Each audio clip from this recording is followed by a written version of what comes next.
프리장 전반적으로 분위기 나쁘지 않습니다. 1%가량의 상승세를 보여주고 있고요. 삼성전자, SK하이닉스 1% 내외의 강세, 그 외에 오늘장에서는 에너지 관련된 종목들의 강세가 눈에 띕니다. ESS 관련돼서는 포스코 퓨처엠 어제 이야기 나왔었죠. LFP 양극재 공급으로 ESS 시장 진출 이야기 나오면서 급등하고 있고요. 2차전지 관련된 종목들 따라 올라갑니다. 그리고 태양광 관련해서는 트럼프 대통령이 우리 시간으로 아침 6시쯤에 폴리실리콘 관련돼서 120일 이후 관세 적용하겠다라고 합니다. 우리나라와는 어느 정도 협의 가능성을 열어두게 되면서 태양광 관련된 종목들, ESS 관련된 종목들 오늘 강세가 예상되고 있습니다. 일단 전일장 함께 돌아보면서 오늘장도 함께 준비해 보시죠. 분위기가 참 잡아가기가 힘들다, 종잡기 어렵다라는 것이 어제 또 느껴졌습니다. 하락할 수는 있겠습니다만 또 4%까지 낙폭을 좀 깊게 키우는 모습들이 아쉬웠고요. 6,200선까지 밀려 내려갔습니다. 상승 종목 수가 조금 많기는 했어요. 다행히. 하지만 외국인의 매도 여전히 이어지고 있는 상황이고요. 코스닥 같은 경우가 장 막판 그래도 다행히 좀 상승 쪽으로 돌려냈습니다. 바이오 관련된 종목들 그래도 버텨내는 모습들. 0.2%대 오름세로 800선은 보면서 마감을 지었습니다.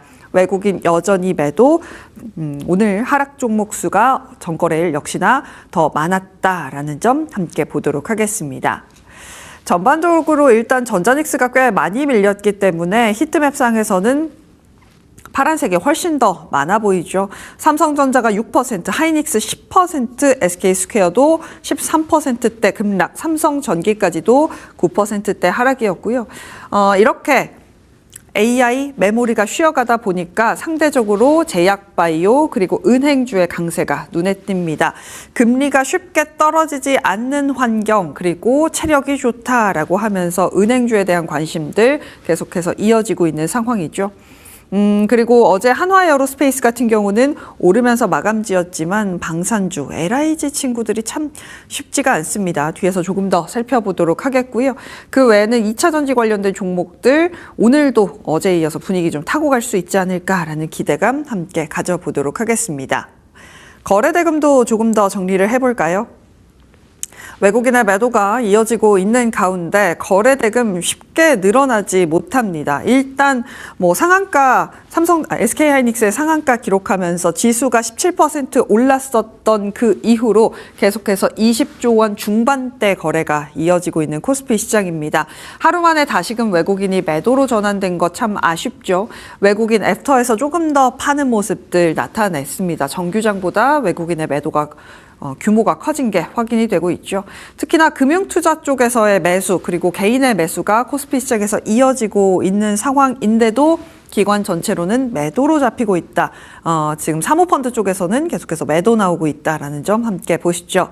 코스닥 같은 경우가 5거래일 연속으로 오름세를 보여줬습니다. 어제 겨우겨우 800선 막 꾸역꾸역 올라가는 모습이었잖아요. 그 기간 동안 또 외국인은 차익 실현을 하고 있습니다. 이 지점 어떻게 봐야 할까요? 연초 대비로는 어쨌든 간 외국인이 매수 우위를 보여주고 있는 코스닥이거든요. 이 지점을 좀 어떻게 설명하면 좋을지 고민스럽기는 합니다. 어쨌든 간 코스닥 지수 계속해서 오름세를 기록할 수 있을 것으로 보여지고 있습니다. 그런 가운데 제가 최근에 계속 보여드리고 있는 그래프가 하나 있죠. 선물시장의 그래프인데요. 어제 또 기관이랑 외국인이 서로 포지션을 바꾸면서 막판 뒤집기를 또 해냈습니다. 기관 같은 경우 장중에 계속해서 선물시장 사들이는 모습 보여주다가 딱 마감할 때쯤에 매도로 바꿨고요. 외국인은 또 반대입니다. 쭉 장중에 팔다가 막판에 매수로 전환됐습니다. 그러면서 외국인 4천억 원대 선물시장에서의 매수세가 보여줬는데요. 사실 시장이 크게 흔들리면서 막 방향을 가져가기는 어렵습니다만 어쨌든 간 외국인이 선물시장에서 어느 정도 담고 나면 그 다음 날 코스피가 반등에 성공하는 모습을 많이 보여주기는 했었다라는 점 우리가 알고 계실 것 같습니다. 미국 시장에서의 마감 상황도 함께 볼까요? 오늘 미국 시장에서의 메모리 반도체 종목들 장 초반에 낙폭이 굉장히 깊었습니다. 다행히 낙폭을 좀 줄여내면서 하이닉스 같은 경우도 4.9%대 하락 마감했고요. EWI 같은 경우는 2.9%대 하락이었습니다만 여기도 낙폭을 줄여내면서 양봉을 그려냈다. 이 지점은 함께 보실 수 있을 것 같습니다. 지금 제가 요거를 거의 매일 보고 있거든요. 투자자 예탁금이 110조가 됐다가 또 시장 하락하니까 주식을 사면서 103조까지 내려와 있는 모습이고요.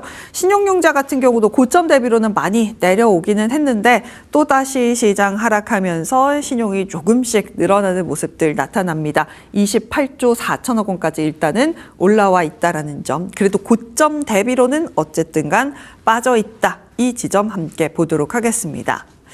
어제장을 설명하기 위해서는 반도체 이야기부터 좀 해보면 좋을 것 같습니다. 도대체 왜 빠지는데 이렇게까지 전자닉스, 특히나 하이닉스 10%까지 빠질 일인가 싶었습니다만 뉴스들이 받쳐주지 못했습니다. 센티에 굉장히 일희일비하고 있는 요즘 주가죠.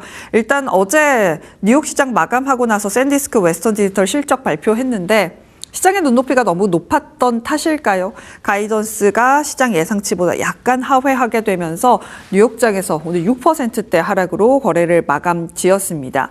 그리고 어제장에 나왔던 이야기 중에 하나가요.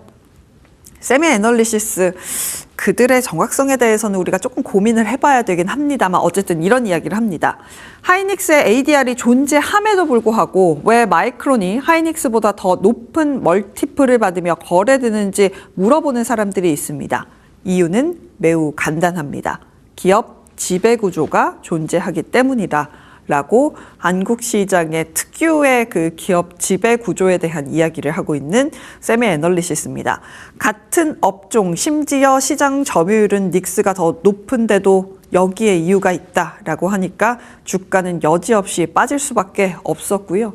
로이터에서 어제 이런 이야기가 전해졌습니다. 삼성전자 SK 하이닉스가 shareholders call bigger payout from AI cash mountain이라는 단어를 씁니다. 저렇게 현금 쌓아놓고 너네 그렇게 있을 거야? 라는 식의 단어죠.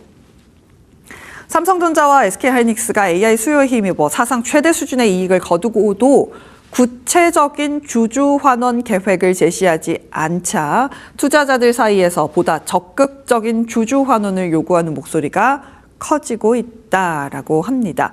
전자닉스 연말 기준 순현금이 2,630억 달러인데 엔비디아보다도 더 많고 엔비디아를 제외한 M6 기업의 현금을 합친 규모도 웃돈다. 빅테크보다 현금도 많잖아 라고 합니다.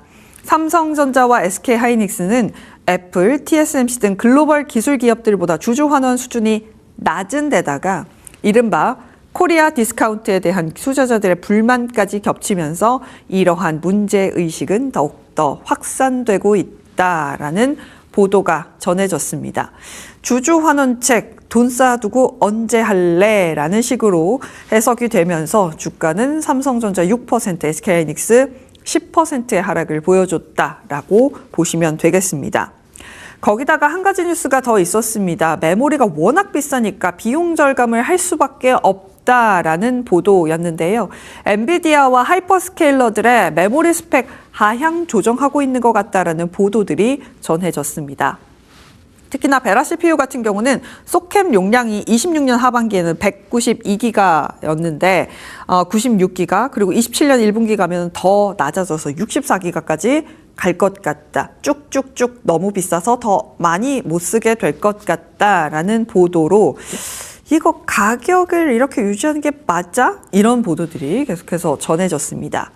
거기다가 실제로 지금 엔비디아에서 만드는 제품들의 스펙 원가를 보니까 메모리가 많이 비싸진 것은 사실입니다. 웰스파고의 분석으로 함께 이어가도록 하겠습니다. 엔비디아 NVL7이 부품 원가 명세서를 비교해 봤습니다. 그래서 베라루빈이랑 전에 GB300이랑 원가를 비교해 본 거예요.